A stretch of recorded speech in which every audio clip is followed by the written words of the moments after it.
Hello everyone and welcome back to the third episode of my interview series. Unfortunately, my filming light broke, so here is a picture of me with good lighting instead. Well, my next guest, he is a great friend of mine who I've known for some years now, someone who is such a kind, warm, and gentle soul, and someone who never fails to put me in a good mood, and I mean that. He is a proudly gay Iranian American with a passion for fostering strong, healthy, and lasting relationships. He is an intuitive introvert with a love for podcasts, music, psychology, art, and nature. In the coming months, he will be a practicing life coach, and more recently, started his own apparel line. And without further ado, here's my next guest. And here he is. This is Aryan. Now, I'll give a little brief intro into how we met. So Aryan and I met, I think it was 2015. Right around there. Yeah. So if you watched the last video with Tasia, I actually met Aryan through Tasia. Aryan and Tasia had known each other because they lived in similar areas and they would go to similar bars and around town and stuff like that. So I met Aryan and immediately I was a fan. Absolutely fangirl for Aryan. It was fun. Aryan and I became good friends. We started hanging out. Like, we weren't just like, oh, let's just hang out with other people. Like, we would go out, we would do things all the time. We vibed, I think, on a level that I felt like I knew you most of my life. So it was like a really easy, I don't know, it was great. I can't say anything better. Eric is amazing. Oh, thank you. I'm just very happy to be here being interviewed. Well, thank you. Yeah, and I literally, I'm like, I'll give you your money later for saying that. Thank you. Free. It's free. It's free. It's real. It's very real. It's free. So it's fine. Yeah. Thank you. Yeah. But yeah, so Aryan and I even did fun things. Like, we went to New York together, New York City. Yeah. And we just, so much fun. Yeah, we had a lot of fun. So we kind of vibed immediately and clicked. And Aryan has a unique background like every other person does. So I decided I would bring you on here today to talk about you. Oh, this is all about you. Oh my God. And a little bit about me because we can't forget. Of course. I can't just talk about one person. We can't forget the main character. Exactly. The main character. But also I'm the main character today. Yeah, today I'll give you the main character. Sure. Okay. I get to be the main character in all the other ones of my videos, but Perfect. You know, when I do this. Here for it. So the first thing I want to talk about is your sexuality. And you're the only person I have coming on this so far that isn't straight. Let me go a little bit stereotypical and talk about your sexuality. And and also we've talked about this before, but I want to know your story about you coming out, about how your family and friends reacted and kind of how it felt for you. Honestly, I think I'm one of the lucky ones. I didn't really grow up in a scenario where I felt I was unsafe or I couldn't come out or say exactly who I was. There was hesitation because, you know, when you look around, everyone's kind of like, in a family situation, they have strollers and everything is like man and woman. So I didn't really have, I guess from the time I was like in middle school, I didn't really have an example of what I could say as, oh, this is who I am. And all I've been given is examples of men and women being together. So I had to kind of do that self-discovery on my own. And eventually, you know, as time went on, I got more and more comfortable, but it was very much in the self-discovery private mode to protect myself before I would say anything. But when I did, I didn't feel like I had to, you know, filter too much and say anything that was against who I am. And the acceptance was there from most people. I didn't really have any negative responses. I know that's not the case for a lot of people. So I'm very lucky. So you didn't have anyone really who felt like, maybe not who outright didn't accept you, but you didn't have any like weirdness or like awkwardness with family or friends throughout that experience? Yeah, I would say my father probably had the strangest reaction. He said, well, if you had told me 3 years ago, I wouldn't have been okay with it. And it didn't sit poorly with me, but it also didn't do anything for me at the same time.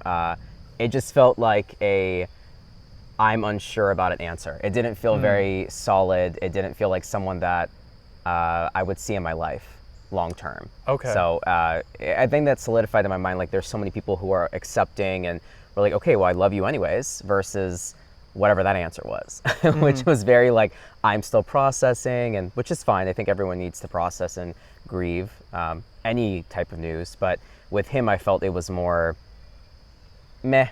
So I had to move on and kind of do my own thing. And I think when you do have an overwhelming amount of acceptance, and one person isn't so crazy about it, you're like, whatever, you know. That everyone else is so great with it. It's like, what else does it matter? Did you expect that? Did you kind of did you have any expectations? Not really. I don't think so. I think I was more on the fence of like, things will go okay. It's not going to be a situation where, you know, anyone around me is like against gay people, or I think I had like one family member reach out and say, you know, this is just a phase. Like, you're going to be okay. So like that happened once, and I'm recalling that now. Okay. And it was a little bit of an adjustment to be like, oh no, this isn't changing. And to tell that person, update them, like, and also kind of having that moment of saying, wait, I never butt into your life and tell you that you're in a phase or you need to do this better. Yeah. So why am I getting Like, that? I know you're regardless. straight. I know you're Right. straight, but this is a phase, Right. and eventually you'll be gay. I just wanted to let you know. Imagine if the script, we flipped the script with that, Yeah. and said, oh my God, I'm heterosexual. I can't imagine what that would be like. People would lose it. Oh, They would- 100%. yeah. Yeah, 100%. Yeah. So I think I'm overall very lucky. But obviously there's always opposition, and it's always in a very strange, awkward form, because everyone immediately puts it on themselves as, how am I processing this, not how is this person doing with their self-discovery. Okay. So that's what I usually find with people is, Okay. you know, when they are undecided or monotone or still figuring it out, it's usually they're taking themselves into account first, Okay. most of the time. I see what you mean. Yeah. Well, what about your relationship with yourself and you realizing this about yourself? Because it's something that, I mean, you can't understand unless it's who you are. Right. But what happens when you have this realization of, wow, like, I'm a man and I like men, or hey, I like the same sex, or I'm attracted to this person and I don't really see that in my life. Like, how do you process that? Because how old were you when you really, when it became a truth to you? Ooh, I think when I started feeling different, I was like 11 years old. Okay. I was doing my own little, you know, research, and you know, was on the computer, you know, on AIM, chatting with a friend. At the time, it was a girlfriend. So, you know, I was like searching through Google, just searching all these things, and I had a lot of like pop-ups of like two men together. And for some reason, that did something for me. I was like, oh, this is something different that I never took into account. And I was, you know, I was printing out like photos of like half naked men and putting them in like my DVD covers when I was a kid. Okay. So that was like my version of self-discovery. You mean like hiding them? Like hiding them. Okay, like hiding them. Yeah, Yeah, like yeah. most people were like, oh, I'm just gonna go online and, you know, then I'll just clear my history or whatever. I was like, nope, I'm not even, I'm just gonna like, I'm gonna do that, but I'm gonna save it. I'm not just gonna like put it in my computer. I need to store it away somewhere else. So there was some, you know, there was a secret about it when I was around 11, and then I think I came to my truth when I was like my early 20s. I think it really solidified things. But between 11 and 20, there was like self-discovery, there was a little bit of dating, but also coming to the point where I'm like, is this a forever situation? Is this something that I won't be able to change for myself? So there were moments where I felt like, is something wrong with me? Of course, I think that comes into play with a lot of people, not just gay people. Yeah. You know, I think we all have that experience, so no one is exempt from that. But I think it is much more of a layered situation when you are gay or of any LGBT umbrella, let's say. Did you ever feel angry at your feelings? Did you ever get angry at yourself or feel like good question. maybe angry at the world, or just kind of almost thinking to yourself like, why do I have to be this way and be different? I know that you and I are both 30. Yeah. And it's weird to see how much acceptance of LBT, oh my God. LGBT. LGBTQ plus.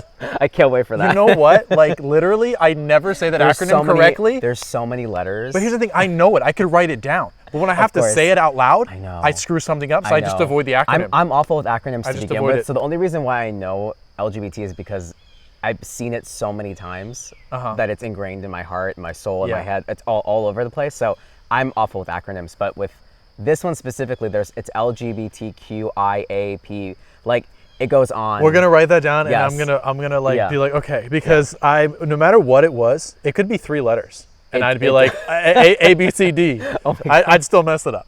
A, B, C, D, E, F, G. Yeah. What I was trying to say is like, it's changed so much in 30 years. From Yeah. what I remember being in high school, in middle school, and gay was a slur. Yeah. People would say that's so gay. As like, that's so stupid. That's so stupid. And it was interesting because, and don't get me wrong, I knew there were some openly gay people. Yeah. When I was in high school, and even some that weren't, but I could be like, we'll see in like 5 years. You're like, do I have gaydar? I feel like I got pretty good gaydar. I feel like I have pretty good gaydar. And I was like, yeah, but it was interesting now, and obviously we're not in high school anymore, but like, it's so much more accepting. And it's crazy to think because it's so, you get used to it so quickly, I mean, at least I do, where I think like, wow, yeah, this is normal. But it's so weird to think that it wasn't even a decade or so ago that it wasn't so normal. Yeah. Even gay marriage being legalized was when? Do you remember the year? I think it was 2015. Sorry, don't come for me. Well, it was not that long ago. Maybe? It was not. It's amazing to think that it was illegal for you to be married to someone of the same gender. Yeah. And like not that long ago. It's crazy to think about it because, and I have friends who are older that talk to me about how like the newer generation is, even like Gen Z is so much more open. Like you see boys who are like in high school and middle school who are like cuddling up together and they're like embracing essentially what like a normal boyfriend girlfriend would. But when we were younger, we were so scared to do something that. We would have to really hide that, but even then we wouldn't even admit it to ourselves or the other person. So it was so a closeted situation, but I think over time, like the last 10 years, it's become normalized through like little things like Queer Eye and RuPaul's Drag Race. And I think these shows are just like little glimpses of representation, and they give you kind of a little bit of a perspective and kind of a look into, you know, the gay man's life, but you know, but it's all unique. You know, it's just that's just one example of many. So, yeah, I mean, it's amazing how far we've come in terms of the acceptance and the community, and it's a beautiful thing. It is. I'm just lucky to be living in the now. I mean, I could only imagine, you know, 50 years ago. Oh my God. The struggles that... not even here, like in other countries. I just couldn't imagine. Oh, in other countries still. It's unfortunate. It's so bad. It's unfortunate how people can try to tell you and decide who you should and shouldn't love.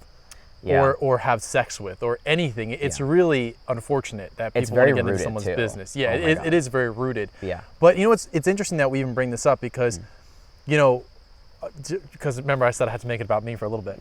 When I was doing TikTok that I'm doing now, for the podcast that I'm on, like the character I play in a lot of videos is very flamboyant. Oh, interesting. It's very flamboyant, really? And like I've gotten asked my entire life if I was gay. Spoiler alert, probably not.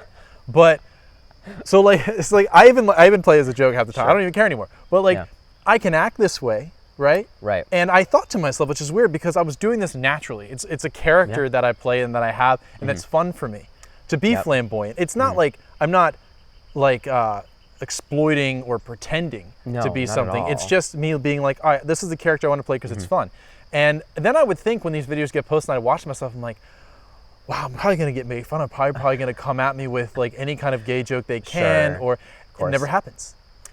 And I'm like, this is also TikTok with a lot of Gen Z. So you say that's very interesting to think, because if I were to do this 10 years ago, I'd be slandered everywhere. Oh yeah, I mean, you still get slandered on TikTok no matter what. Oh, I'm sure, yeah. Even if it's in people's minds and they don't write it down. Of course. But it's interesting to think that like, wow, I have gotten literally no hate, and I don't know what they think my sexuality is, and quite frankly, I don't care. But the fact is, like, no one says anything rude about how I'm acting, even though sometimes I'm like, man, I'm being annoying. Like, it's like the flamboyancy sometimes is a little too high for me, and I'm like, wow, that's a little bit too much. But you know, whatever. No one says anything. Well, as long as you're having fun with it, I mean, you're gonna get feedback in all shapes and sizes, like all forms. You're gonna get feedback. But I think inevitably, if you look back and you're like, wait, I enjoyed my time. I did something that like made me feel good about myself. Whether it's like, you know, I started embracing myself, you know, right when the pandemic hit, I started really, you know, looking inward and thinking about like the insecurities that I have about myself, and I'm like, do I act too flamboyant? Do I not? Like, how do I represent myself? I started thinking about that a lot more, and I noticed that I was hiding myself away a lot and not allowing myself to just be out there because I didn't want to deal with judgment or deal with any kind of feedback. Yeah. And more often than not, I was like, wow, I've been locking myself away because I'm afraid and because I'm so worried about what people say. And when I stopped, I think October of 2020, I kind of stopped. That's like a pinpoint where I felt like I started seeing a coach, I started seeing a therapist, and I kind of got back to myself more than ever when I moved back home. And that opened the doors for me to embrace my sexuality, to embrace kinks, to embrace all these things that I never really considered about myself because I was too busy going on someone else's category. Like, oh, he's this because of, how small he is, or he's this because of how hairy he is. And it's like, I had to kind of weed out that information and think, well, what do I think about myself? So And there's a how do I lot feel of about it? labels. A lot of labels. And oh, yeah. it's like you feel like everyone from any walk of life is trying to categorize you and label you. Yeah, it's funny. I thought about this myself while I was on the drive here. I was like, am I being categorized, or am I categorizing myself a lot of the time? And yeah, there were instances where people were like, oh, you're short, so you must be submissive and you must be this, and that. Yeah. And I get that a lot. Or I think that's the main thing I get. But then other people say, oh, you're not really flamboyant. You're more like, I would have never known you were gay. And I'm like, I don't know how to take that. Okay. But how I perceive myself is not always how other people perceive me. That happens sometimes, where you're like, how accurate am I looking at myself? How am I seeing myself compared to the rest of the world? How they're seeing me. It can be a little confusing at times. So, I go back and forth where I see what other people are saying about me, and I'm like, oh, that tracks. And other times I'm like, no, I don't see that at all. So interesting. It's really, yeah. But does it make you feel limited, or does it make you feel like someone's question. caging you in when they like look at you, and based off of maybe the way you're acting or the way you look, they immediately try to judge you? Yeah. Maybe to them, they're not doing it maliciously. No. But they could just be like, oh, you look like this, you're that, or oh, you Sure. act like this, you're that. Does it make you feel like you're trapped, or like you have to try to fit into what they want you to be? I think initially, yes. Okay. I think I fell into the trap of, this person thinks I'm this, so I need to fulfill that. And that coupled with the societal beauty standards telling you how you should look and what you should do. I think those coupled together, I trapped myself. And then over time, as I got older, as I started meeting new people and just getting a lot of love, I think that was even like a little bit of love at a time from different people. I started feeling like, oh wait, I'm giving out this love and it's coming back to me, and there's some form of energy exchange and acceptance that's also happening. So I got more confident little by little, and more often than not, I'm like, no, that's what you're telling me that I am is not actually who I am. I can be whatever I want to be, but it just took a little bit of time to get there, and I don't know, it's pretty cool. Which is fair. I mean, I can relate in the sense of people wanting to label and categorize me all the time, and sometimes it is people thinking I'm gay, or it is acting. I like to embrace the energies of masculine and feminine. Yeah. Regardless of who I want to sleep with. Exactly. Or regardless of anything. And I think a lot of the times people, it feels safe to categorize someone. If you act this way, I could say, oh, you're a sub. Oh, or you're this, or you're that. And it makes me, for some reason, unconsciously feel safer because I know who you are now. I could categorize you. But at the same time, it's like, okay, you put me in a box in the biggest warehouse ever, and you forget that actually the universe is what I'm trying to live in here. Exactly. I'm not trying to live in your little box. Right. And I think it's tough, but it is easy to fall into that, I guess it's being a people pleaser a little bit. Of just not wanting to push the boundaries, because some people get uncomfortable when you are authentically yourself, when they're not being authentically their self. Yep. It's hard to open up. It's like if someone's not an open vessel to you and they're just kind of closing you in, you kind of feel like you're closed off now into that. So it's an energy exchange. It's the transference that I typically pick up because I'm a very sensitive person. So I tend to I'm very in touch with myself, very in touch with other people. So I end up kind of taking on other people's stuff as well. Yeah. Without even knowing that I'm doing it. So, which is probably one of the reasons why I was trapped for so long. And I had to get out of that mentality, and I had to work on myself and think about what I want as opposed to what everyone else is looking for from me. Yeah. And there you really discover your sexuality, and you become more comfortable with yourself and your identity, and and you can build on that. I mean, you need the foundation before you can build on anything. So I figured that out more often than not, like during quarantine. It was the perfect time.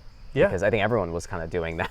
It was weird. It was the a weird perfect timing. It was a great introspective. Yes. Great time to be introspective. Oh, because I know a 100%. lot of people that really kind of flipped the switch, changed some things about themselves, or maybe an entire identity during that period of time, because it was like, what else are you doing? I mean, it kind of shuts you down. It makes you get into your mind. You start to think, even if you don't want to, and then eventually, you know, if you're willing, you come out kind of on top of it. Yeah, So it's great. Exactly. It's ultimately great kind of what happened. You had some self-discovery, and that's awesome. Yeah, thank you. But to go into this a little bit more, I wanted to talk to you about your dating life. This is something that you and I talk about. How much time do we have? We talk about this all the time. Yes, but, we do. And because both of us like talking about this. Yes. But I want to ask you not only about your experience dating as a gay man, but your experiences dating and being in relationships and the lessons you've learned. And I like to talk, because I know that you're single right now, right? Yep. So it's good to talk about, this is the best time to talk about like the darkness of a lot of things. Yes. And maybe how you have started from here and what you've learned. Because, I mean, if you're anything like me, I've learned a lot, but I'm still learning.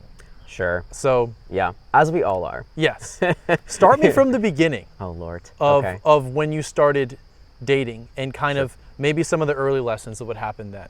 Sure. So my first experience with dating was with the apps, and specifically Grindr. So living in Urbana, you know, the Frederick, Maryland area, northern Maryland, you don't really have a lot of people around you that are outwardly gay, especially into like 2007. You know, it wasn't really, you know, people were really Good luck. open. Yeah. Right, exactly. And if anything, people were discreet. And I said, you know what, I'm just going to have to, on my little iPad Touch, I'm going to go and download this Grindr app, look up gay apps.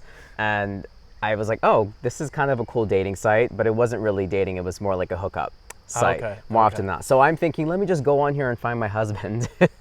And Oh, that's so sweet, though. yeah, That's sweet. it was cute, Yeah. you know, until you started getting like stood up, and you know, there's like a lot of trolls on there, and a lot of misogyny and racism and transphobia also circulated on that app. So, and I didn't really think about it until more so recently, when I saw like no feminine, no blacks, no like Asians. It was like people would just say they're type, but they would be like, if you look like this, no. Yeah, they wouldn't even say their type. They would just say, Wow. no. They would cut off. They would be like, no to all these things. And it'd be like jocks and muscles only. And I'm like, I'm just scrolling, and I'm like, okay, so there's that guy that's attractive that thinks he's better than everyone else on this app and has all these no's. And then there's another person that probably has like a wife and kids and is not really out and about and is kind of like discreet. So that happens a lot too. And that's always interesting to like talk to someone, and I'm like, oh, like, I wonder what that's like, having having kids and a whole family, and have a secret life. Have a secret life outside of that. So it kind of put things in perspective of what I'm diving into. So dating, that's why when people tell me, oh, dating apps, that's so weird. I'm like, oh, girl, since 18. Like, I've been doing this for a long time, and not because by choice, but because I had no other choice. Yeah. So so that was my kind of introduction to dating, and then from there, I kind of like went out to like DC a little bit more. I went to the bars. Town Dance Boutique was a really big one at the time, and I would meet people there, and that would be fun. Like, I'd dance a little bit, meet some guys, but generally speaking, when you're at that age, people look at you as more of just like a hookup, like you're having fun, and I understood that. I also wanted to explore, so I met like the first guy that I ever really felt strong feelings for, but it wasn't a relationship. It was more on and off. He had a boyfriend, and that was, you know, a tough situation to go in. It was the first time I had ever experienced like an open relationship. Oh, okay. Someone else's open relationship. So, and I didn't take it seriously. I think I kind of categorized it as, he already has a boyfriend. I'm just like exploring my sexuality with this person. And then that came to a breaking point when he had to move. And he said, why didn't you ever tell me that you were interested or you wanted to date? And I said, you know, you had someone. So, you know, I'm just having fun. This is like my beginning to my dating experience. And he was super kind with me and really helped ease me into it without forcing me into anything. I was very new. I was a new gay. Okay. So he was very gentle and kind with me. And then from there, I just started going on dates little by little, dated men that were like, you know, anywhere like late 30s to like 40s. And as I got older, I just kind of I didn't really care about age to begin with. It was more so just the connection. So Yeah. So I mean, I think generally speaking, it's been a good experience. I'm lucky to have not had a bad experience where I had any type of assault. There were times I thought I was going to get close to that, but I took myself out of the equation because I felt something was wrong. So I think generally speaking, when you're starting to date, trust your gut. Any case, if you want to leave, leave. Yeah. Like no matter what it is, you don't have to give a whole explanation to someone. Leave. Because there have been times where I just let it happen and let the date go on. They would be rude, they would say something, they would act a certain way, and I would just let it happen. People pleaser, right? And more often than not, I regretted that at the time, but now I'm like, you know what? I learned a lot from that. I took away that I can move away from the situation. I'm not bound by this person or bound by this situation. I have legs. I have legs, I have a mind. I can use that to protect myself. And when I started doing that, I developed my morals and everything kind of aligned little by little with my dating life. But it doesn't mean I don't like mess up. It doesn't mean that, you know, I don't still do that from time to time. But generally speaking, it's been quite an experience to date in the gay world, let's say. And met a lot of really nice guys who are very direct, which is great because it saves you a lot of time in the long run. If they're looking for something, they're looking for that, and everything else they're not. They're like, I'm not into that, which is great because I don't have to spend years with you and be like, oh, well, why didn't we talk about this in the beginning? So that's been really great. But that just means I haven't had that long-term relationship that I've been kind of craving. And that's what you want. That's what I've been wanting for a long time. And sometimes I take accountability. I don't always set the intention. I just go in with like, whatever works. We'll see what happens. And more often than not, I think people are generally like, well, what are you looking for? And like, tell me all the things. And I'm like, well, we have to see if we connect first and then we can go from there. So I'm more of a gradual person. I like to build like little by little, whereas some people like, I want babies like tomorrow. And I'm like, well, we have to see if we can, like, let's get married first. let's date. Let's get into a relationship. There are steps and stages, but some people really like to jump forward, and that's fine. But I think you also have to be aligned with that as well. Yeah. So I guess throughout my dating experience, that's what I've come across is some people who are wanting to just like hook up and be done, or I want kids tomorrow. So the in between, it's hard to find. Do you feel like though throughout this process of wanting to be in a relationship, a long-term relationship, and really wanting to find someone, I'm assuming to settle down with, right? Sure. Yeah. Have you experienced a lot of heartbreaks then? Heartbreaks. Yeah, I think more so I would say disappointments. I don't know if that's the right word. Well, yeah. Yeah. I mean, I guess it depends on how far it goes into it, Yeah. but I mean along the lines of, you know, from some of the conversations we've had before, I know that there are like plenty of people who don't want that serious commitment. Sure. And if you're someone who does, and I don't know if this is more something in the gay community than anything, but it seems like it can be a little harder to meet somebody who really wants that seriousness of something without, you know, a monogamous relationship that is like, let's go slow, but let's be serious about this. Right. So have you ran into someone who wanted that, and then you kind of really started to fall for them, and then it all of a sudden went? Yeah, I mean, that's happened to me multiple times. I think that's one of the reasons why I don't really have as much heartbreak about it. I'm more of like, oh, that kind of sucks, but I just throw myself back into the ring. But it doesn't mean I don't go through like the motions of being like sad or a little bit like let down, or I feel like the rug's been pulled from under me. But I think I'm used to it because of my upbringing. You know, I'm used to not being in the same place. I'm used to moving around a lot. I'm used to not having like a super stable situation all the time. Okay. So I'm like, okay, this sucks, but I'm gonna live and be fine. I'm gonna get through it.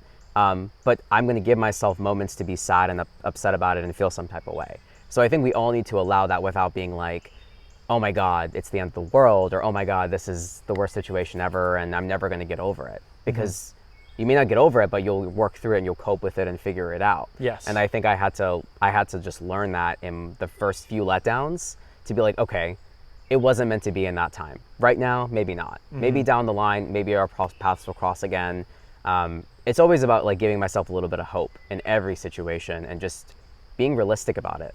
Like, yeah, I mean, that's that, primarily and how I feel about it. I guess that does help when you've had to go throughout your life with change happening, that you kind of sometimes, does that make you feel like then you don't, not maybe that you don't trust people, but you're almost expecting that a situation isn't going to go exactly how you want it to go? There are times where I immediately just, I think to myself, this isn't forever. Like, I automatically say that because I'm like almost like preparing myself for, one thing I can't give this person that they really want, or one thing I can't do at this very moment, but we can gradually work on, that won't work for them. So they just say bye and they throw in the towel. So I always expect it, and I have to think back to like the people that I've dated in the past, and have I done that? And there have been times where, yes, there was a certain thing that was important for me that was like a non-negotiable, and I'm like, whether it's like an open relationship or whatever, I'm like, I can't do that. And a lot of times they're like, okay, well, this is my thing, I want to do this. I said, well, my sexual health comes first, and while we can communicate through it, it's not for me. I would get maybe slightly jealous. I don't really know how I'm going to act, but most of the time I have hypochondria and anxiety, so I can't really risk it. It's more of a mental and physical health situation. So it's a deal breaker. So I will always say, I'm throwing in the towel with that unless we can come to some type of agreement and we can figure it out. And if not, then that's fine. So I'm sure for them that's probably really hard to deal with. So I'm not exempt, they're not exempt. I think we all kind of go through that one way or another. So yeah, I think I'm at a place where I can say, like, yes, there's always an ending point to something. We just don't know when it's going to be. But it's like preparing myself for that at all times. Okay, I got you. Yeah, but it's not bitter. It's kind of bittersweet, but at the same time, that's life. Yeah, Yeah. exactly. Yeah. Well, to close out the first half of this interview, I'm going to ask you the question then. So overall, what do you think for you, personally for you, is the biggest lesson you've learned in relationships? Maybe one that really, changed a lot of the ways you looked at it, if there is one. Sure. I think it was, I learned a lot of lessons. I think how I show love was a huge part of the dating experience, and how am I contributing? How am I taking accountability? Like, all those things started kind of coming into play because I'm like, it's no longer just about me. I started really putting the other person, not completely first, but like ahead of myself in certain ways. And I'm like, wow, this is how I really care for someone. This is how I really, and connecting with someone on a deeper level that wasn't just, oh, this isn't gonna work out, so I'm automatically just gonna like enjoy it and then be done with it. So I learned to participate. I learned to be part of the relationship and take accountability for things that I normally wouldn't, and would be scared to be vulnerable in front of someone like that. But I think the reciprocation that happened also helped me do that, from the other person being also vulnerable and talking about what they've gone through. I've seen many men cry, and that's been the nicest and best thing in the entire world, because I get to see the core, I get to see the roots of what's going on, and it makes me feel more comfortable to be myself with them. So I think it's a really wrapped answer, but no, but I mean, but everybody has their thing. Everybody has their thing. Yeah, I learned so much. So then, real quick, what's your love language, or love languages? So physical touch. When I'm like really comfortable with someone, I can't keep my hands off of them, and I don't want them to keep their hands off me. So I think it's a mutual exchange. Another one I would say is, I do love acts of service. I was gonna say, when you were saying that, I was like, acts of service? I do love acts of like, service. It's so good. And then quality time is very important as well. I think those are like my top three. I love all of them though. I feel like I can give. You're all like, of you them. know what? I just want someone who could give me all of them, so that I can give all of them, like all the love. Well, I know them. I know I can give all the love, so that's why I like the even exchange. But like, I don't do all of them perfectly. I think I do. They're like strong suits, and they're ones that like I could work on. Like, physical touch has layers. It's not just. It's not like immediately like, hi, nice to. What are you doing? Right, exactly. Why it's are you not on me? Exactly. Yeah. So I think with each love language, there are layers to it personally. And physical touch is one that like I love to hug people and be close with people, but when it comes to like intimacy, that is a little bit more gradual. That takes a little more time.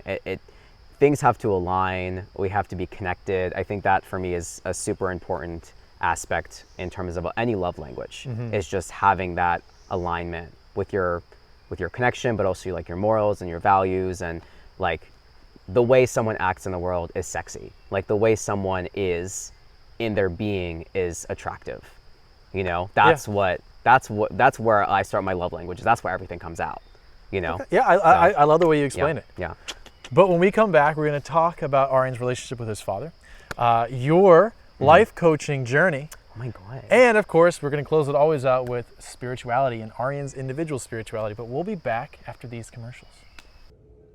Hey friends, how's it going? I want to tell you guys about my new apparel brand called The Otterly, and I want to show you a few designs as well. So the inspiration for this really came from a personal place of not being comfortable with myself in my own skin with the hair that I have, and learning to really embrace and love it, because you know I was doing too much to conform and it was becoming exhausting. So I told myself I'm just going to put myself out there and try to embrace it and love it for what it is. And it came back tenfold, and it was a beautiful thing. And I'm like, you know what? I want other people to feel this way, you know?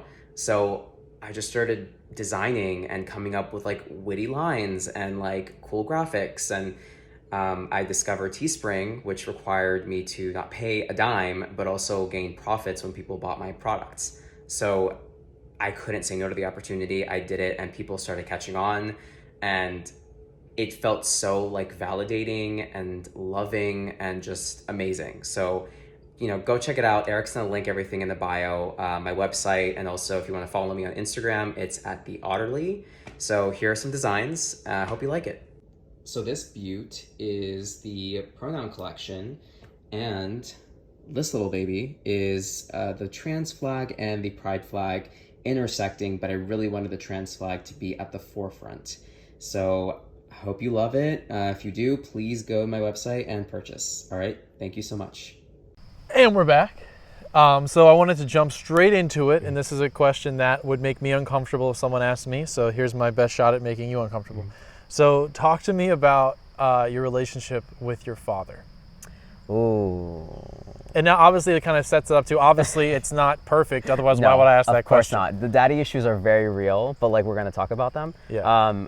You know, it's interesting. I feel like a lot of people that I talk to have like just like dramatic relationships with their parents or their fathers or whatever. And usually it's like, oh, you know, they were never there, or, you know, they were like super abusive mentally and physically.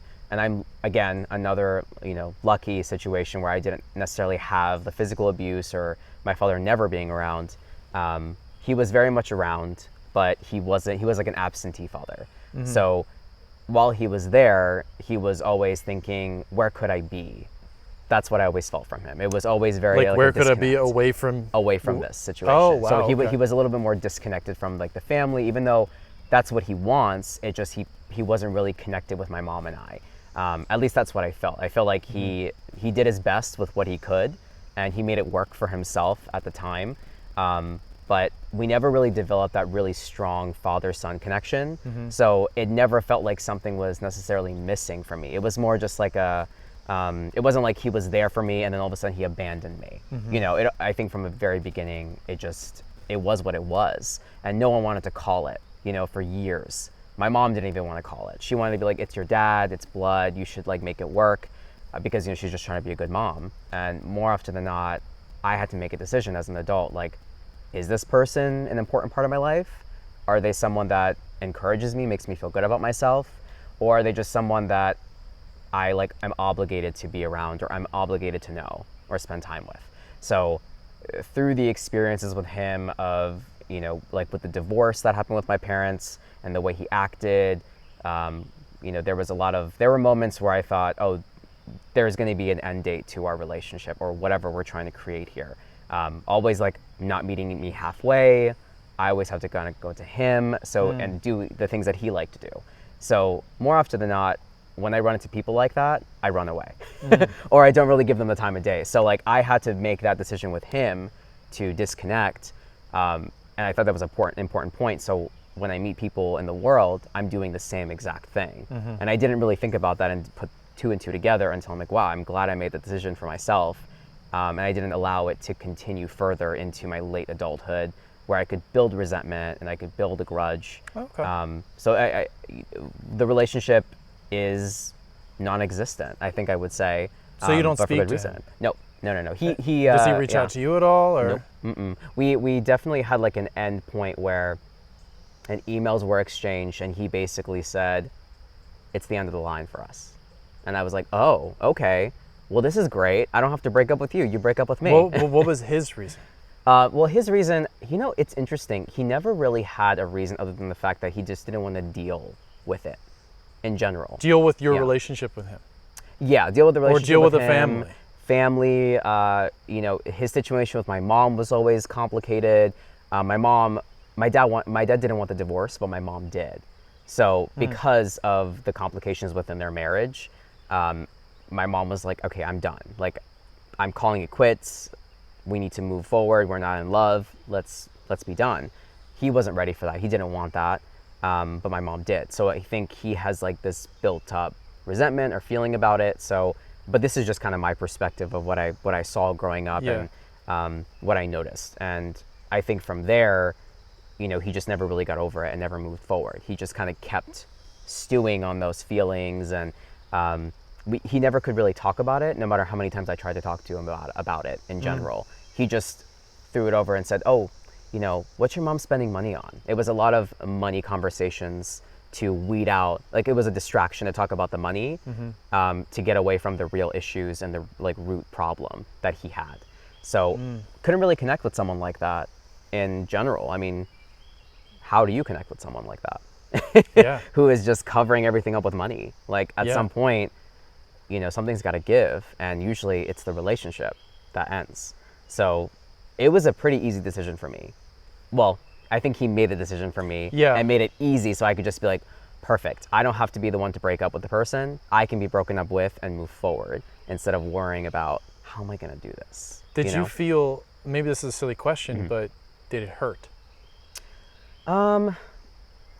It's hard to say. I don't think it hurt. The reason being is because we never really had a connection. So you never really had, so it's not like you felt like this person who was this wonderful, perfect father all of a sudden wasn't. It was always kind of like that disconnection.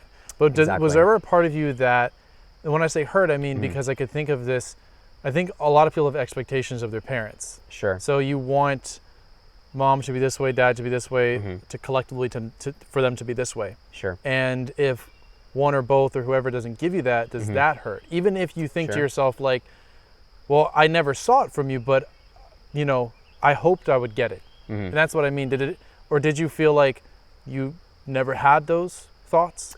I don't know if I ever had those thoughts. I would say I was like very blessed with a mom who kind of did it all. So she was very much the mom, the dad. Mom. She was super mom. She was like, give her a role, she would take it, and she would do it to the best of her ability. She was never a slacker. She never did anything half-assed. So, I was lucky to have that role model and that person in my life that took care of me. Now, I accepted that that's who she is and how she operates. My dad, I accepted that's how he is and how he operates. It's usually people around me that want things to look a certain way and be a certain way that I notice within like the families. They're like, oh, it's your dad. Like, you should go see him. It's your dad. You should go do this with him. Like, don't lose that connection or that bond. And more often than not, it was like his side of the family that really pushed that connection, which makes sense. But they were not so crazy about my mom. So there was so they pick sides. They pick sides. Oh, for sure. I mean, that definitely happened. There was a lot of drama, a lot of pettiness. Sad when that happens, It's really sad because I'm like, you guys are the only ones causing problems here. Like, I'm fine. So a lot of the time I'm like, why is everyone else acting so petty and dramatic? And why is everyone taking it so personally when it's about me? So I just thought, okay, let everyone kind of go crazy about it. I'm going to like figure it out on my own because I had no one else to lean on. My mom was the only person that I was like, she'd be like, what's wrong? You came back from your dad's. You're acting strange. I always came back with a different aura, a different vibe. And my mom picked up on it. She's like, something's weird about you. Like, something's missing. Something's off. And it was always after I saw my dad. But I didn't recognize it. I was like, well, it's another day. I was obligated. I did it. Wasn't crazy about it. But I did it. And I think that was the aura she probably was picking up on. Yeah, I mean, you have to be not. a certain way sometimes, and you get tired of that. Exactly. Yeah. So that I was tired of filling that role of being his son at some point because he was already done being my father a long time ago from when I was born. He didn't want to change my diapers. He didn't want to do any of that. Oh, wow. So he never wanted to be a part of this. Yeah, definitely not. I mean, I think he he's the stereotypical person that thinks that, oh, I want this family unit at a young age, but doesn't want to do the things that are involved with it. Or realizes that Yeah. probably very quickly on. Yes. Oh, it's like when This it is becomes maybe- more reality, like the this baby's is- coming, the baby's Ooh, here. ooh. Oh, wait a minute. Yep, I this don't isn't want for this. me. Yeah. So, Yeah. and like, I think I might be being a little harsh here. So I'm going to say that's the best at the time that he could do with what he was given, and he probably wasn't ready for it. He didn't know Well, that he was ready. I think that's a great perspective Yeah. to give to him, because it's not saying, oh, I screw you, you piece of crap. It's like, like course. you probably, this is just the reality of the situation. Yeah. And Yeah. I think with having those lenses on throughout life has really helped me kind of like not get so mad at people and not get so upset and like as much in my feelings about everything when it comes to like how other people are. Like I may accept you as you are, and like this is what it is, but I don't have to necessarily put up with it or be course. around it. Of course, yeah. But I think that's what helped me kind of not be so hurt and messed up inside about it. But of course, I think if anything, I get really happy when I see like a father really participating in like a kid's life.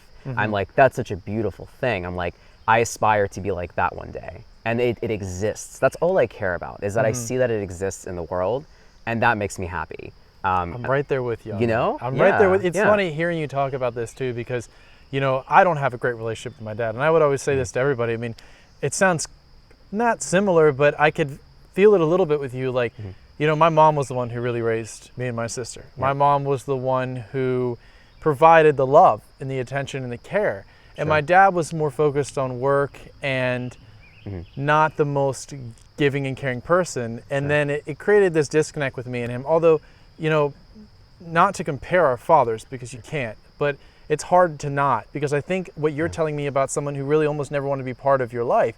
And I'm like, well, my dad did want to be part of my life. He just didn't do it the way I wanted him to do it. Which is like, puts it into perspective to think like, it hurts me a lot. And it has most of my life. Of course. Especially when then my parents get divorced, and then, I see my dad now when I'm this grown ass man kind of trying to He's grown.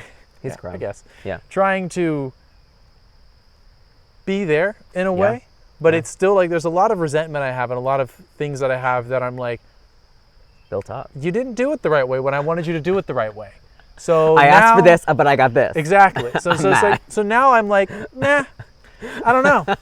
I don't know if I want it like that. You being petty? I'm being petty. Okay. I'm I being feel very that. petty. I can be petty sometimes. It's okay. It's part of our nature. Yeah, I mean, but it's interesting because it puts hearing stories like that help, and it's not Sure. to use you as this martyr of course. being like, well, man, your life f***ing sucked. So now, the worst. now, Mike, if I'm comparing my life to yours, I don't feel as bad. Yeah. But it's like, but it still puts things into perspective. Is my point? Oh, Is it makes totally. me think like, okay, so you have this perspective and this mindset of your dad and your situation, and I guess mine did more than that, and I'm still salty, and I'm still butthurt over these things. I think it's because there was involvement in some shape or form. No. Yeah, there was. There was. Yeah, there so was. and I think it may have not been a strong bond, but you were able to. I don't know. I think with my situation, it's like I didn't see him as a father figure at all Yeah. in any scenario. So I just. I guess a great example of this, when I was a kid, not to take away from you, but go ahead. when I was a kid, I remember my dad would come home from work, and I'd go to greet him, but I would just take his keys, and I would go mind my own business and do my thing. I would never greet him, never give him a hug, Oh, so you just walk up to him without saying anything, and just take grab the keys and walk away. And it's because I was like, I don't know, maybe because I thought he was like a visitor. I don't know. I honestly didn't feel that connection with him. But I would have fun. Like he would like pick me up and like throw me up. So there were moments where like he would participate, but it was for a very, very short amount of time. And then it would just be like my mom and I again. Like, and my mom and I spent so much time together when I was a kid. She spent like 2-3 years with me. Then she went back to work. So, but like my mom, like, yeah, I can see why, I guess, there was a kind of that moment for you where you're like, okay, I still have that moment of like, why didn't you do what I wanted you to do for me, what I needed, and I don't know why that doesn't really cross my mind. The only time it does is when I'm like at work or I'm doing something work related. I'm like, why wasn't I given a harder time? Why wasn't I kind of thrown to the wolves a little bit? Why was I coddled so much? So that's where I get in my own, because I'm like, I'm not professional enough, or, you know, I'm not with the flow of what everyone else is doing. Like, I'm not I don't feel like I'm always part of everything, because I'm so the opposite of the way things are, where it's like, I got a lot of attention from my mom. I'm not like, I think I'm reveling in like the career stuff and not so much in like the attachment and like the love aspect. I see what you mean. I think I got a lot of that from my mom. It wasn't perfect, but I don't think about it as much as the other side of things, where things are more professional and you know, that side. Yeah. Well, and getting into that, getting into the career aspect of things, and talking about how you felt a little, right? Yeah. I was like, well, you did it for me. You made it really easy. You know, I try. You got into life coaching. Yes. And I was really happy because when I decided to do this, I didn't know anyone who was doing it. Right. And then all of a sudden I talked to you one day and you're like, yeah, I'm taking these classes. And I'm like, isn't that so what? Crazy? I think you were like one of maybe 2 or 3 people that I knew that were all getting into like life coaching. Yeah, it's interesting. And it was like popping up like left and right. And I'm like, why are there so many people around me that are doing similar things all of a sudden? And it kind of gave me this like feeling of, oh, this is exactly what I want to do. I feel so connected to it. I feel like this is something, and I you know, before I jumped into it, I wanted to get coached myself and see how I did with it. And because I studied psychology, and I thought, oh, I need to go into the social work field, I need to go into the mental health field, and just kind of go the normal path that everyone, you know, says you should. You know, you should get graduate and all that. And something didn't feel right about it, but when I got coached, I'm like, wait, this feels good. I feel like I'm being guided but not told what my journey is supposed to look like. I feel like I'm being encouraged but not forced, and I'm able to like find the tools for myself to like do better and do the things I want to do for myself, and like learn to want the certain, like when the only way I'm going to do something is if I want to do it. And more often than not, I have to learn to want to do that in some shape or form. But like, there are things that I want, but I just have to be careful. Like we always fall off the path, and we have to get back on it. Oh, I jumped off the path, landed in a different dimension, and then crawled my way back. I think that was me this past week or two. So you're not alone. I feel like I go through like spurts of like inspiration, and then I do something completely different. And like, you know, recently just decided to like start a little merch store for myself where I'm selling clothing and we'll link that in there. And we'll link that Thanks. in there. I just want to, but like just giving you an example of jumping from one thing to the other. I was inspired, but it doesn't mean I left the other thing completely behind and I'm not going to do it. It just means I needed a second to go to something else and not feel guilty about it, and then I can go back to it, you know, when I'm ready to. But coaching is something that I feel like I'm doing even when I'm not studying it or actually doing it. I love the way you said that, because I feel the exact same way. Yeah. Oh, I know you do, because you are like the coaching person. Like when I think of coaching, I immediately think of you with all your videos, everything that I've been inspired by when it comes to like fear-based conversations. I mean, the list goes on and on. But anyways. Well, I appreciate that. I really do. I appreciate that. And it's nice to get feedback from someone who's doing like the same thing practically. And it's interesting that you said that, because I mean, I guess we kind of had similar experiences. I mean, I never went to school. I never got a degree. Quite frankly, like I hated school once I hit 9th grade. I mean, literally, my GPA graduating high school started with a 1. Listen, school sucks. That's how much I hated it, though. So then when I leave, I'm like, I'm not going to college. And it took me a second to realize that I was really interested in psychology. And then learning about it, I was like, that's cool, but I want to do it differently because I have to be different. Well, also, I think you're like, wait, I don't want to go with this organized route that doesn't actually work for me. Yeah. The standardized testing it doesn't work for me exactly. You know what's funny, because my sister went that way. Of course. My sister does therapy, and she went the way that gets you the master's and gets you a nice paying job. And she like helps a lot of people that like really need it. Yeah, so it's great. I admire that. I admire people who do that. Yes. But it's interesting to see the feedback from her that she likes what I do. And it's funny, because sometimes you feel like, I feel like I'm a little bit of a poser, because as you know, it's much harder to get a master's degree in psychology than it is to become a life coach. And when I say harder, I don't mean like maybe the job itself might not be easier or anything like that, but the process of getting it takes more money, takes more time, takes more effort in ways. And you're being put in really uncomfortable situations that like you will never be prepared for. Like, especially with that field, I mean, I was like, looking into the internships that I wanted to get into after, if I was going to my graduate, and a lot of them were like, you may have to work at like a mental situation, like not an institution, but like what's it called? Are you talking about like a mental, a place for kids with mental disturbances, let's say. Oh, so like almost like a hospital setting? Yeah, well, like somewhat like a hospital, more like I don't know how to describe it. But anyways, a situation where they have to go in and deal with people, or like work with people who could like potentially like hit me in the face. Oh, or, yeah, I know what like, you mean. And like you're not exempt from going in that route, even though you want to like have your own practice. Getting your own practice, you have to go through that. Yeah, it takes and a you lot will of time. not, and you will not be prepared for any of the stuff that you're going to go into. So you got to be like, this is what you really want. This isn't a joke. But I think that's when it goes back to the whole idea of like feeling like a poser. We talk about this in coaching a lot of times. We feel like a fraud sometimes. Yeah, like, it's hard. It's hard like, to be like, we're hey, the how are you going to experts? trust me? Who am I? Exactly. Yeah, I but feel the same way. It's interesting because I know that for me, I've always had this term. Well, I've had this term come into me recently that really spoke to me, and it's make it your bitch. And I know that sounds kind of like aggressive.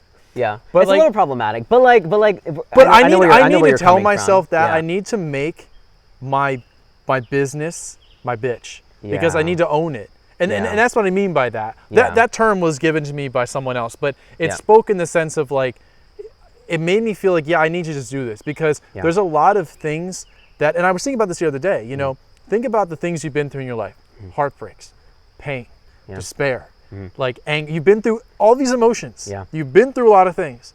I mean, obviously people have been through other things too that you've never course. experienced that you can't, but you've been able to piece together pieces of wisdom going through all these different emotions and situations that you can help anyone. Yeah. Well, anyone that is going to come to you, you know, Exactly. Given that they're willing to help themselves. Right. Well, I think that definitely is like the first and foremost is you have to kind of find out through like the discovery call or whatever you want to call it, like what they're looking for, what they're looking to accomplish, and where they see themselves or what they want for themselves. And you got to see if their like morals, values, and what you know, how they're acting and what they want all kind of align, so you can move forward with them. Yes. And you're constantly doing a check-in with them, and kind of like maybe you'll get rerouted, maybe you'll go down a different path, and I think that's very much human. Yeah. Yeah. But ultimately, the people who go to coaching Yeah. should, and you take on people who want to help themselves. Exactly. Because a lot of First and times I foremost. think with therapy, people can almost be forced a little bit into situations where they might not want to do anything to help themselves, or they're when I said that, they might not be ready to help themselves. Sure, yeah. And what do you do for someone who doesn't want to help themselves? You can't do anything. I mean, you can try to be there, you can try as much as you want, it might do something, but for us in that field is that, and I know for me, I'm not taking anyone who doesn't want to help themselves. You would like essentially give them a reference. I'll give them a reference. Yeah. If I feel that too, which is like Yeah. the code basically, Yeah. like for coaching, is that you don't take on a client that actually does have a potential mental situation, mental Exactly. illness of some Exactly. kind that you can't treat or you can't help with. So giving them a reference is the nicest thing and the best thing you can do for them in terms of their mental health and in terms of your mental health as well, because you don't want to like put yourself in a situation where you're trying to be an expert. Exactly. On their mental I'm illness. not trying to Yeah. diagnose anyone or talk to someone about Exactly. some kind of chronic depression, like Yes, not my yeah, thing. yeah. But even when it comes But down recognizing it can be important. Like I think we Yes. learned about that. Like we learn to recognize when there's something that's like something's not adding up for us. And it seems like this is a round and around situation that's never ending. And you're like, hey, you know, I have a recommendation for you for a therapist or even like, or if someone's looking for like a mentor, whether it's like, I just want you to tell me what to do. Yeah. Sometimes people want a mentor or some people want like something else. And there's, or a consultant. I mean, there's so many different types of like services for people that need different things. So like coaching is not for everyone. You're right. Therapy is not for everyone. right, yeah. But when you do find specific people that just need a coach and need someone to like, you know, give them an oomph, but also they want to work on them themselves and they want to create their own habits, like it's great. That relationship will stay forever and it'll just keep building and get better. And when they fall back off the horse, they can get back on again. They know they have the tools. And if they want you to help them through it and be there for them, then like we're lucky Yeah. to be able to do that. Like that's pretty cool. It's like you're bringing me along for your journey. Like I feel like I should pay you because this is a lot of fun. I'm actually enjoying this with you, but there is still a lot of like energy and time and like investment that like as a coach that you're giving to this person in each session. And like doing the fishbowl exercises during my classes in my course, you're kind of, so the fish, I don't know if you've done the fishbowl, but it's essentially just like one person is the practice client and you have 3 coaches, practice coaches, and each coach has a question for the client, and they just keep going one after the other and asking questions, and you kind of piece together and unravel kind of the maybe the negative experience this person's having. Maybe they're in a funk, maybe they're trying to get out of something, or they're in their own head, and you kind of unfold and get curious with them. And that's really what coaching is about, is just getting curious. Yeah. And that's the getting people to think. Yeah, getting people to think. Yeah, totally. And also the cool thing is we can have niches, you know? Totally, yeah. And like you know what you are interested in and what you may be able to help a lot with, and maybe what you would not be able to because you have no experience in that category or that way. And like that really helped me get more excited for it, to be like, oh, I can do this. Yeah. Because I was like, you know what, I'm going to focus a lot on getting this fly away from my face. Well, literally, they've been circling me. That's what I'm focusing on. They're circling me. It's fine. I'm a fly coach. Yeah. If you have flies circling your face, come see me. I will ask you to take a shower. Yes. And maybe it won't smell as bad, and they won't. They were like, there must be something around you that they're attracted to. They were like literally everywhere. Yeah, yeah. I can't help it that I haven't showered since 2019, but whatever. Caveman problems. It's fine. Yeah. I live out here. Relatable. My house is right there. It's that big rock. Oh my God, you can see the back. perfect. Yeah. Oh, I love the furniture. I love that you redecorated. It's Thank beautiful. you. Thank you. Yeah, it's just gorgeous. gotta hope it doesn't rain. Yeah. Oh, well, you're in water, so. That's true. It's okay. You live there. It's all good. Anyways. I do. Yeah. but yeah, I mean, I really went down the route of individual spirituality. Like I knew that for me, and that can go into many different categories. Yeah. And I'm always willing to take a general client of Sure. not really knowing what they want to do. But for me, I know what my expertise is. I know what I can talk about. I know what I enjoy the most, which is important. Yes. So I'm like, that's what I'm going to do. I'm not going to, coach people on, I'm trying to think of an example that I wouldn't do. Like a couple, like a relationship? I would actually. You would? I love that. Good. I would. I totally would. I totally would do couples therapy. Yeah. Or individual. Or couples coaching. But to me, I categorize that in a lot of spiritual sense. And when I say spirituality, I group a lot of things in there that a lot of people wouldn't think of as spirituality. So like, it doesn't mean that we're going to have to like sit down on the rock and meditate, which I would love. But like, it can just be about like changing the perspective, getting out of a victim mentality and kind of getting into your own power. To me, that's what I think of as spirituality. I love that. That's a great way to look at spirituality. Yeah. Yeah. So like, to me, like, I think that's important. And I don't know, have you picked a niche, or have you kind of figured out what path you want to go down? It's difficult. I don't think, it's hard for me to have a niche because I like to, I don't know. I want to help a lot of different people because I've had so many different experiences. So it's hard for me to just choose one right now. But I love that. Yeah. You don't even need a niche. That's you can true. have 20 niches. Yeah, I didn't think about that. Yeah, I mean, like, it doesn't matter. Like, I mean, that's the cool thing. It feels like a J-Lo situation where I'm just trying to do everything and like it's kind of mediocre. Sorry to all the J-Lo fans out there. Oh my God, I totally came for her. Shot? I was 100% a shot. Anyway, I love her movies. I'm here for it. Whatever. But we're calling out J-Lo on Guiding Perspective now. I mean, she's got bits and pieces. Listen. You know what? I will say that she is doing exactly what she wants to do, regardless of what people are saying about her. So she's touching every niche. Hey.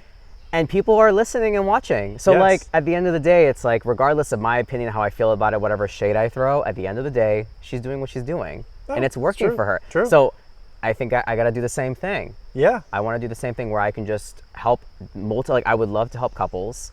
I think that's great. I feel like living with my mom and seeing her kind of have her relationships and kind of not necessarily being in the middle, but being kind of the outside perspective and kind of helping balance two people out in some shape or form, or like, get them to see outside of themselves. Because when you're in a relationship, you're so involved, you're not really self-aware of yourself. It's hard to see sometimes. It's hard. It's hard to see sometimes. Yeah. And I'm so used to being around that most of my life. So, and even with like friends and family members, that I feel like I've learned how to like deal with those situations and help both people be like, hey, like, see each other's perspective. Like you said, it's important to pick a niche, but then know how that niche is going to do good for you. how it's going to do well Yes. for you, You and have where you're to going to see enjoy it. it. Exactly. If you don't enjoy your Yeah. niche or you don't find passion in your niche, then you need to find another one. Yes, and there's so many. That, Oh like, my God! even- You're like even- literally. If it You can doesn't find work. them not even written down. Like you can make up your own yeah, if you need yeah, to. exactly. Yeah. There's always going to be somebody who needs something, no matter how weird it might seem or how normal it might seem. Like, Yeah, totally. People need everything. They do. They but do. I love that experience for you. I love that you're doing it. Thank you. You know, I can't wait till everything is up and running. And how? What do you No, do? You I have know. like a plan in the future of like where this is going exactly?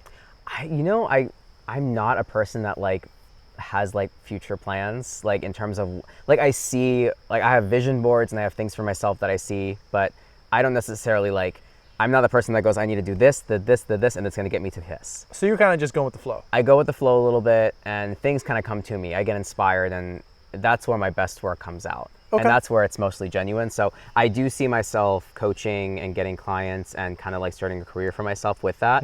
But also doing things on the side. Like I love photography. I'm always doing different things. You're an artist. Yeah, I think I'm just kind of a creative, and I Yeah. live in that space. And I'm privileged enough that I can do it though. That I don't have too many things holding me back from doing that, and I don't make excuses for it.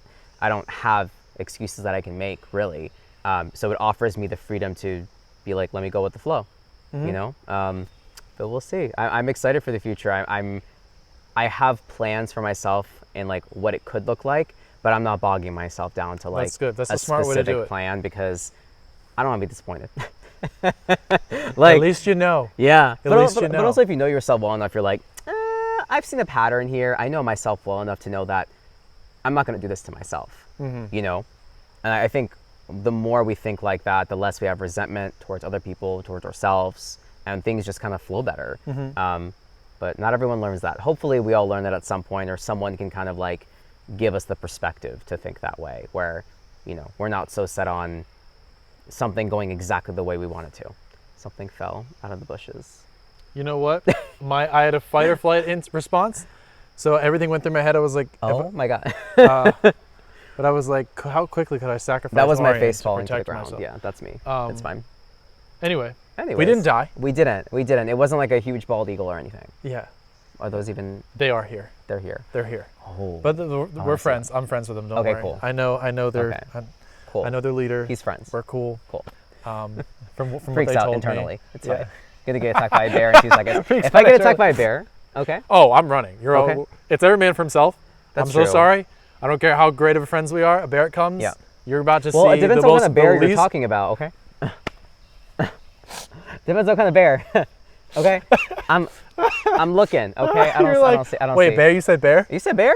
You said I'm bear? like, Is there a bear looking so for his funny otter? how our two mindsets Yeah. work with that one. I'm like, bear? Bear? Yeah. Run away or run towards. Who knows? Yeah. Who knows what I was Anyways, doing? I got to don't running do towards that. the bear. I Anyways, was aggressive yes. about it. Yeah. But anyway, for our last segment here, because that was a perfect transition. Yes. To get scared into it. Yes. Maybe it was like the producer going like, Yeah, exactly. Move Yeah. this along. Sometimes you need to be scared into things. yeah. Yeah. Exactly. Right. Thrown in the water. You know, it's fine. Don't do that. Let's not do that. So it's pretty shallow though. Like It is. It yeah, is. We it could is. easily start Totally. that. Yeah. We totally could. You're wearing shorts though, so you would get away with it. I would get away with it. You'd yeah. get away with it. You would not. Maybe next time. I'm down. Okay. We'll have a little we'll swim. do a whole thing in the water. I'm down. We'll just set everything up. I haven't done that yet, so maybe I will. Actually, it's a good thing to think about. Yeah. Cool. But anyway, the last thing I always like to talk about is spirituality, because this is really what a big part of this whole channel is. And there is literally, you know what? If someone asked me this question, here, look at me beating around the bush. I wouldn't know always what to say because it's a very general question. So there are no Sure. wrong answers. There's no Okay. pressure. Sure. But what? There's gonna be 2 questions about this. Okay. Someone out there's being like, just say it. What does spirituality mean to you, and what do you do as a practice of spirituality?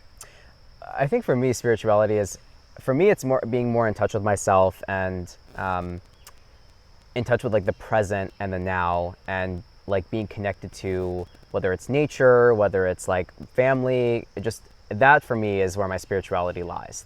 I'm very much someone that lives in the now. I don't spend too much time worrying about like future stuff. I think that's where I gain a lot of my spirituality from. I don't necessarily always.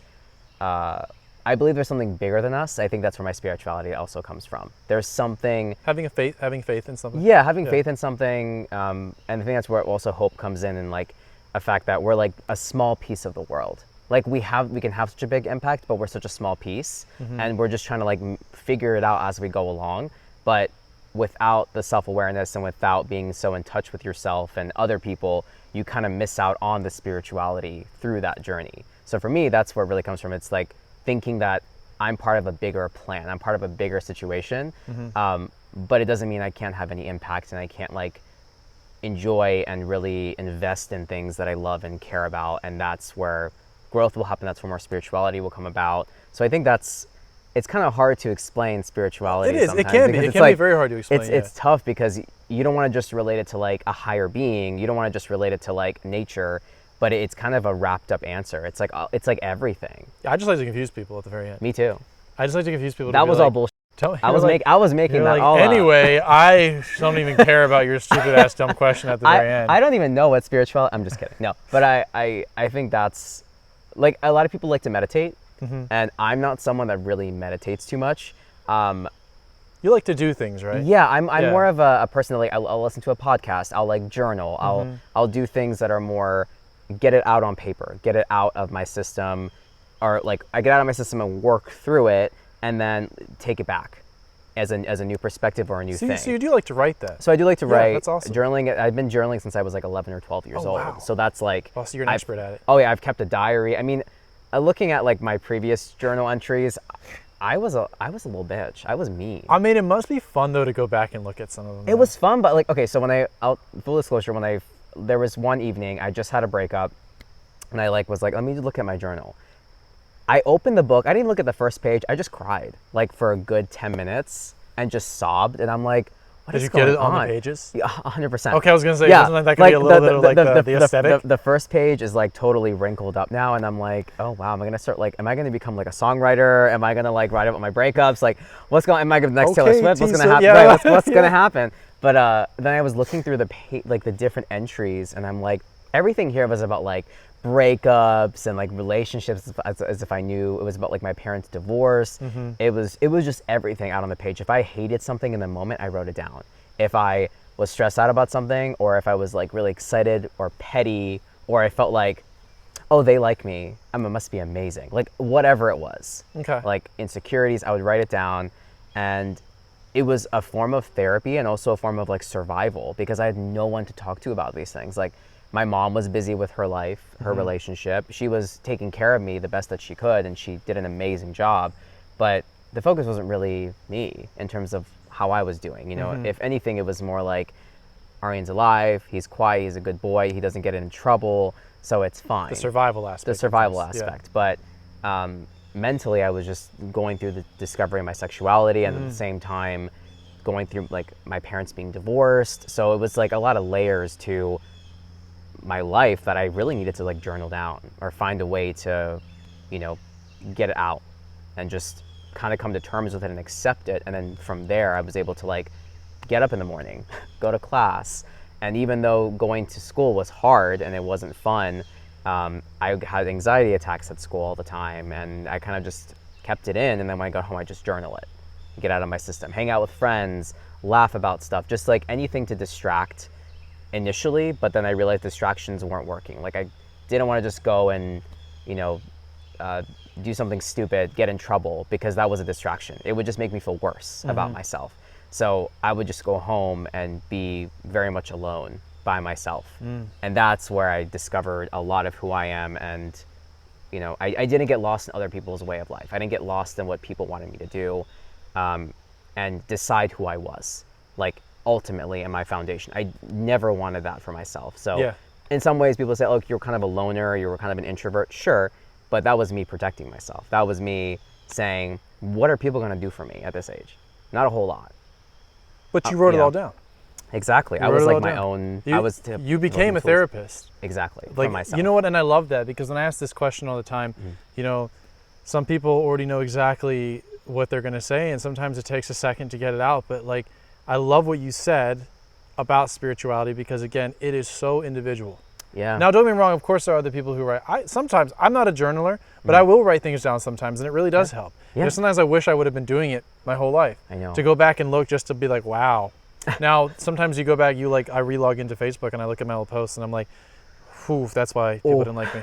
But Relatable content. yeah. Yes, relatable. But overall, I love that, and I love Yeah. that you did something about it, which is important. You know, Yeah. like you had an outlet, and you took that outlet, and even in that moment, if you didn't think to yourself, "I'm so spiritual," Right. but it was being very spiritual. It was even if Exactly. it was writing down the most ridiculous thing that you could go know. back and be like, "Oh my God!" It's still like in that moment you're expressing something, Exactly. and you are getting in a way this feedback immediately back from it, because it's like you as soon as you put those words on the page, it's like something comes back to you. Yeah. So it's kind of totally. like, wow, you start to learn a little bit from yourself, and I think it's a very Yeah. independent and beautiful way of doing something. Thank you. Yeah. So, yeah. I agree with you.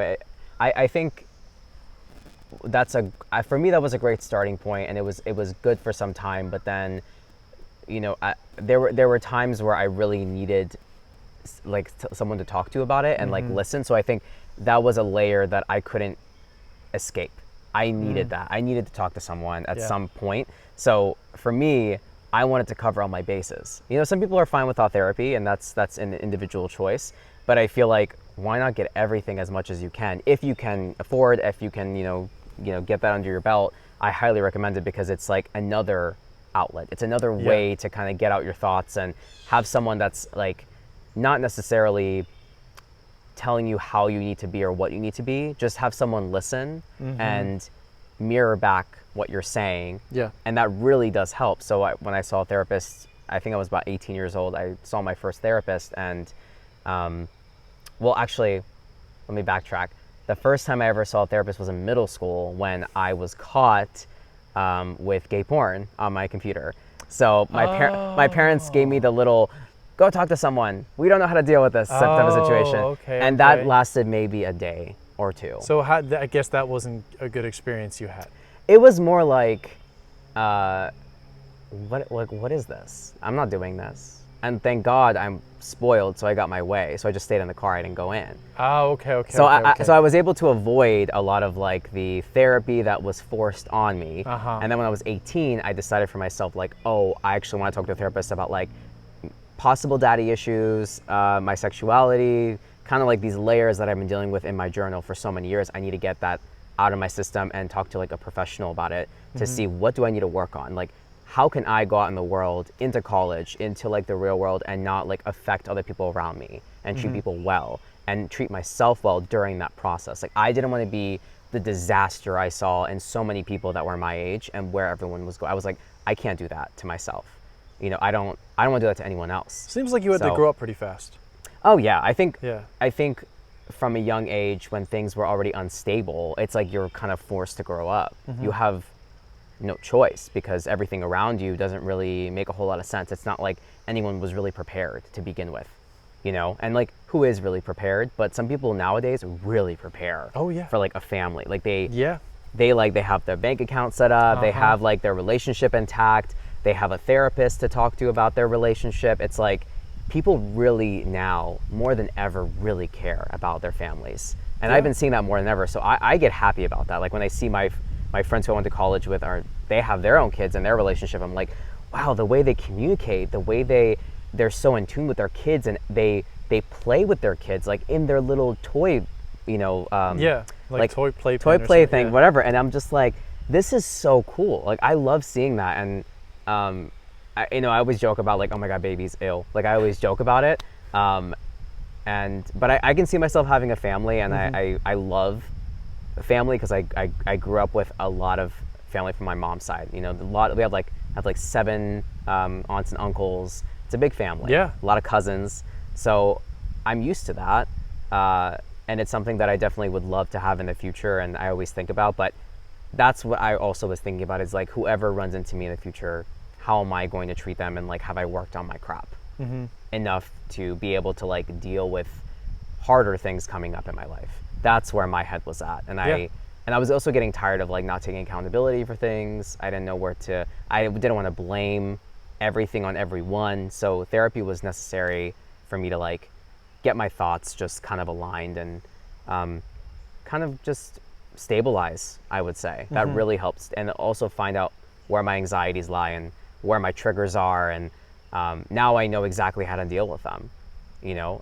So I highly recommend like anyone, if you're having a moment of like, I'm having a lot more anxiety than usual, I'm triggered a lot by a lot of things, coaches are great. Therapy is also really amazing too. Yeah. Like it can really do wonders if you really invest in it. Yes, like exactly. anything else. It takes you to It really does. It really does. That was me at 18. I invested. I really wanted to. I really wanted to do something for myself. And you have to want to do that though, like for yourself. And you have to see yourself as like an amazing being. You're not just one of many. You're uniquely you. Yes. And there's something you can show for that, and people will be inspired by that. But you gotta do it for yourself first. Yeah. At the end of the very end of the day. So that's what I really had to learn. Like through my youth and now through adulthood, like I'm still learning that, and there are times where we have that self-doubt that kind of comes in, but yeah, I mean, that's life, but also we're all figuring it out one step at a time, truly. That was a beautiful closing statement. That was beautiful. I love it. Thank you. But so I appreciate you coming on and talking to me. Of course. I knew this would be fun. Thanks for having me. It was so much fun. I'm glad I got love to this. see you. I haven't seen you in person in a long time. Yo, the pandemic really said F your friendship. It did. not in the No, sense, I know, but in the sense of like, oh, you're not really gonna see. yeah, this not in sense of like in-person hangs and like going to like Poorhouse and like hanging out and just like having dinners. We were like doing that a lot and just having the best time, and I'm so glad that now we can get back to it. And things like this, who would have thought we'd be doing this? I didn't. I know. I didn't. But it's so I love cool. it. This is I great. love it too. It's so great. But anyway, Cool. thanks for coming on. Thanks, friend. And thanks, love guys. you so much. Love you too, man. Thanks for watching, Bye, everyone, guys. and we will see you next episode, whoever that will be.